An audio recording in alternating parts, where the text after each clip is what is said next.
Hello friends, welcome to TechGranth. So in our last video, we have seen that how we can install Docker on Windows. Either you have Windows 10 operating system or maybe a Windows 7 to 10, right? For Windows 7 up to Windows 10, we can install Docker Toolbox, and on Windows 10 we got Docker Desktop, right? Which is very much easier to install and use. So today we will see how we can install Docker on Linux OS, and mainly we will see on Ubuntu, and in our next video we will see on CentOS. So let's start. We have three basic installation methods for Linux OS, right? One is using repository, where we set up Docker repository and install from those repositories, right? And this is basically used for easy installation and upgrade tasks, which are very much easier, and that is also recommended for production as well. Second method is using packages. We will download the dep package and install those manually, and also we manually upgrade them, right? And actually those are useful when we do not have any access to the internet. Okay. Third method is using convenience script. Those are basically used in testing and development environment, and those are automated scripts to install Docker. So these are the basic type methods for installation. But what are the prerequisites, right? We need to know that. So for Ubuntu, we have OS requirements, where we should have Ubuntu version up to or 18.04.1, right? And that should be 64-bit and x86 architecture, and that version will be Bionic. Then second we have EON 19.10 and Xenial 16.04. From there we can install Docker on any of these Ubuntu version. Second, Docker Engine on Ubuntu supports overlay to storage drivers, right? That is a default there. But apart from that, we can use AUFS and BTRFS as well. To Before installation, if you are currently having older versions on your Ubuntu Linux, right? Then you should uninstall those older versions, which are known as Docker, Docker.io, or Docker Engine, right? You can see the commands here as well. The same for CentOS. We have OS requirement versions, CentOS 7 maintained, and it should not archived, right? Then we have CentOS extras repository must be enabled before installing Docker on CentOS. The same overlay to storage driver is recommended and is used there. And we should also uninstall older versions which are named as Docker or Docker Engine in CentOS. You can see the command for that as well. And the common thing for both the versions, we can see current Docker Engine package is called Docker-CE or Docker-EE, right? CE is Community Edition and EE is Enterprise Edition. Okay. And installation directory for images, containers, volumes, networks, and other configuration files will be /var/lib/docker. Okay. So let's see how we can install Docker Engine using repository on Ubuntu. As we have discussed three methods, so we will be installing by one method only, and we will use that, right? I don't want to waste much time on installation. Just we will start from scratch on Ubuntu, right? And we will install Docker Engine using repository on Ubuntu, and then we will uh, hands-on further on Docker on that Ubuntu desktop or Ubuntu Linux installation, right? So these are the steps, right, which we are going to follow. Uh, the basic or main, we are having two steps only.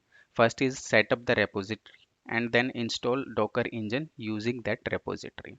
So let's perform this on our system, right? Let me just go to our system. So you can see here we are on our system on the terminal, right?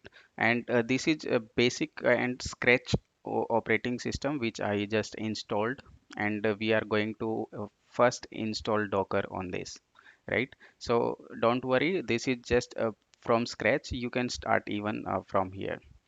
So very first thing, we have logged in with TechGrunth at Ubuntu. So we will go to root user because Docker mainly uses root processes, right? So let me go to first. Let me sudo, right, and I'll enter the password.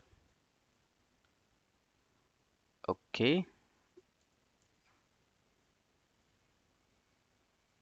right. So we are at root user now.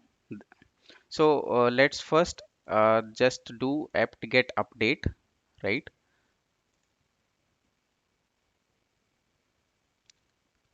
Okay, we already did sudo, so let just apt-get update, right? We will not be using sudo now because we are already in root. Okay, so our update has been completed now, right? So let's install some packages. Okay, let me paste, right. We will install here apt transport https, right, ca certificates, curl, GNU-PG agent, and software properties common. Let me press enter, right. Okay,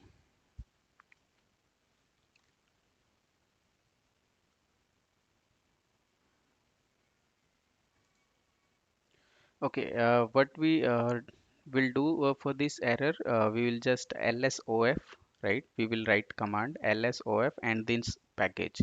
I think some other process maybe have acquired the lock, right. So we'll just do lsof and this path, and we'll get the output where we will have a PID, and we will kill that PID and remove this with rm command, right, and then again apt update. So you can see here, right, I have done lsof and I got this PID here. So then I do it again one more time to confirm. Okay, and then I kill the PID, right? This 4079 I have killed with kill hyphen 9, and then remove that path, right? RM with this command, and then run the apt update, right? So let's see now if that will work for us, right? So, right, let's install these packages now, right. We are able to install these packages. Let me press yes.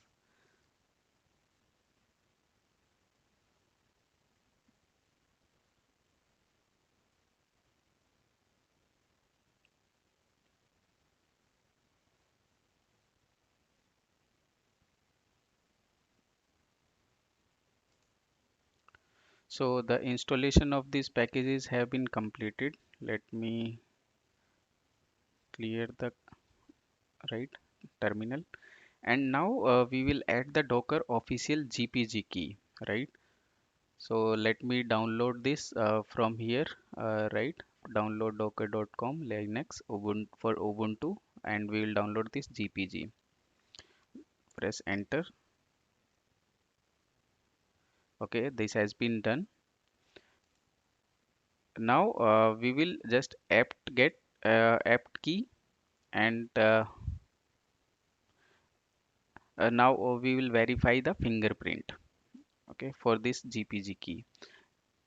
So right, so now we will set up the stable repository. Before that, let me just show you one command, lsp underscore release and then hyphen cs, right. So, as I told in the first slide, right, we must have requirement about those versions. So, this is our Bionic version. So, we will use this command as variable, right, in our apt to create the repository, to set up the repository, right. So, you can see add apt repository and then this path and this same command with the dollar sign and stable. We are setting up a stable repository. Just press enter.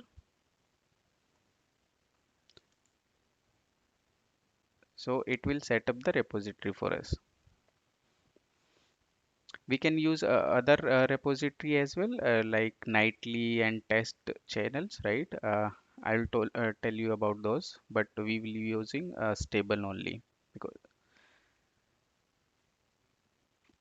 so now our repository has been set up. So the second step for installation is install Docker engine, right? For that, first we will use apt-get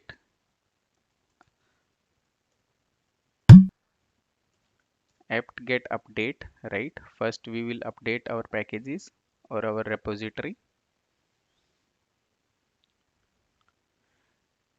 It might take just yeah, done.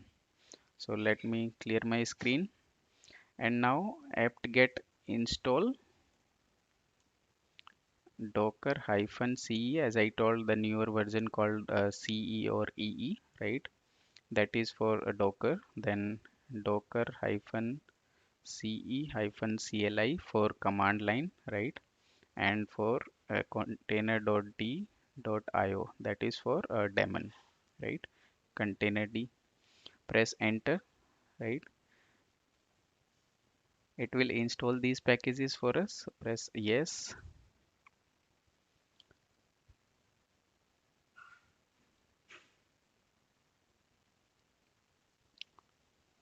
So let's give it some time to download and install. So it seems that our installation has been completed, right? So let me clear my screen here to make it easily visible.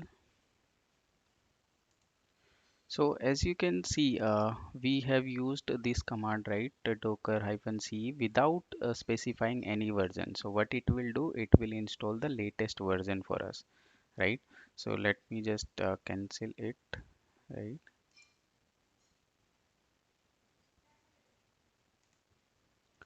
So what if we want to install some specific version, because sometimes it may not be the stable version which is the latest, and the thumb rule we usually follow in our production clusters or enterprises, that we always install latest -1 version.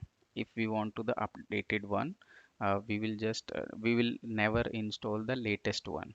Okay, so as you can see, we have installed here latest one because we haven't specified any version.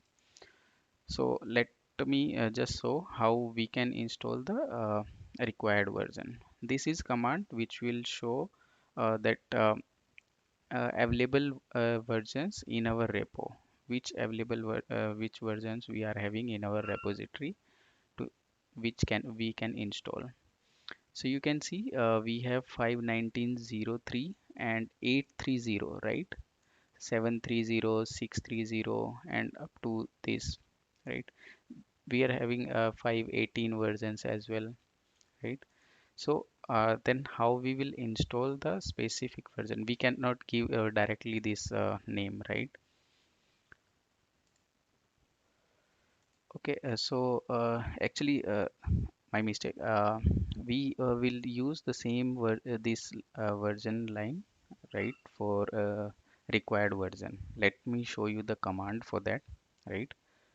So we will use this command apt-get install and this whole name, right, which will give docker -ce, right? This community edition and equal to this version name. You can see this matches this one, right? But for CentOS it will be a little different. I will show you that as well. For We have to provide that version for Docker CE, right, and Docker CE CLI. We do not need to provide any version to containerd.io. Okay, we will not be doing it right now because we have already installed, right?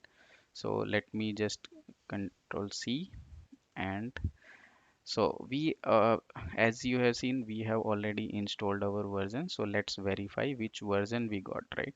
So Docker -v, right? So you can see we got 19.0.3.8 version. And other commands we can also use. This is the shortcut, right? -v. And if we'll give full name, then we will use Docker hyphen version, right? This we can also use, right? So for all the commands, what we will do, Docker hyphen help, or right? You can see we will get all the commands here, right? If you from starting, if we'll see Docker C context, for context, I will show you that in future videos. D for capital D for debug, capital H for host list, L for log level, TLS, cert, those -v, I have shown you with version, right? Hyphen version. And then we have management commands, right, for Docker, like Docker builder, Docker config, Docker container, context engine. We will see all these commands in future videos. And then we have other commands as well, Docker attach, Docker build, CP create. I will show when use these commands, what are the use cases for that, how we can better use it, right? So our Docker has been set up now, so let's just run our first uh, image, right? So first container. So Docker run hello world, right? So as I already show in last video that it will check in locally for that image. If it will not found, then it will pull from Docker Hub, and then it will show you this message. So our Docker has been set up and we have verified this as well. And if you want to uninstall this Docker, then we will use this command, right? apt-get purge, and those which we have provided in installation command, Docker CE, Docker CLI, and container.io. This will uninstall our Docker engine, and then we just need to remove that where lib Docker directory. So what other things we can verify here? So Docker info, if we'll run this command, it will give a detail for this Docker which we have installed, right? So you can see we have from here we have version 19.03.8, right? Storage driver we are using overlay 2. Okay, then C group is C group driver. Okay, volume is local. Network we are using bridge, then host, then IP VLAN, MAC VLAN, null, and overlay. We will talk about them later. Then right now Swarm is inactive. I will tell you what Swarm is in next videos. Runtime we are using here run C, and default runtime is run C, which I told in our Docker first video, right? Then we have containerd version and run C version, right?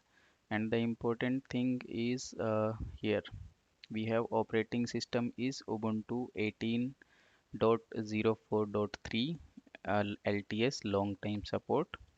OS type is Linux, architecture x86 64-bit, one CPU right now, and total memory is 4.8 GB, right? And name is Ubuntu. Docker root directory is where lib Docker, right? And yeah, Those are the main important things which we can get from this docker info command. What else, right? So if you want to check if docker is running or not, so we will use ps-ef pipe grep-i and docker, right? You can see we have docker d daemon here which is running, right, with the container d socket. Okay, other thing, if we just type half of the name doc to write docker and press tab, it will just complete all the commands here: docker, docker d, docker init, and docker proxy. Second thing, right? Okay, then but if you want to check if this is persistent, right? If you reboot your system or restart your system, will it keep running or not? For that, we will check with systemctl is hyphen active and then docker, right? If docker is active after reboot, it will be active, right? So if we'll reboot our system, it will keep running there. Then we one other thing, systemctl we usually used in latest versions, but before that we were using service and service name, docker, and status. So from this we can also see, right, this is active and running. Okay, then right, these are the thing we can verify. One more thing, docker, as we have run our container, right, so we can run docker ps as well. So right now we are not able to see any container, but if we'll use docker ps hyphen a, it will show that exited container, right? I have showed you last videos as well. So now this was the thing that everything we were running using root user, right? See, if I'll get out from root user and then if I'll check if docker is working, right? Docker hyphen docker ps hyphen a. So it will deny, right? Got permission denied while trying to connect to docker daemon socket. You can see permission denied. So how we will resolve it? So what we will do, as we have sudo permission, so we'll do sudo group add and docker. Okay, we will add a new group as docker. It will ask for password. Let me give password here. Okay, group already exists, right? Then what we will do, we will change its permission. Sudo user mode hyphen a and capital G for group and docker and dollar user for our user. I'll show you what is dollar user. So we'll run this command. It's done. So if I'll show you echo dollar user, so it is showing our user here, right? So what we do here in this command, we just change our user and we give permission it to docker group. Now to get it effective, we will run new grp command and then docker, right? So now if I'll run docker run hello world again, right? So it will be able to run, right? That's it. We can see the output, right? If I'll just clean up and then again run docker ps hyphen a, it will show 2 now, right? And you can see it is just 12 seconds ago and the earlier one is 12 minutes ago, right? So that was the thing. Now we can run all the docker commands using our user as well, apart from root user, right? So as I showed earlier that it is active on after reboot as well. It is persistent, right? But if we want to configure that, how we'll configure that, right? From our normal user, we will just sudo systemctl and then enable Docker, right? We can do enable or disable. Right now it was enable, right? So we can disable it here as well. So I'm not going to do it, just to show you that these commands will be useful if required. Second, we can also use a sudo chkconfig, right? And then service and then on or off, right? On for enable and off for disable. So these two commands will be useful for you, right? If your Docker service will not be running after a reboot, you can make it enable here, and then it will be persistent after a reboot as well. So what else I can tell you right now? So I hope you get all these things easily understood, and you will be able to run the Docker on your local machine as well. You can create a simple system or machine in VirtualBox or VM player, right? And you can just start with this small machine. So that's all for this video. We will see the Docker file in our next video, how we'll create Docker file and how we'll use the Docker file. Okay, so thank you, thanks for watching. Keep watching and keep sharing.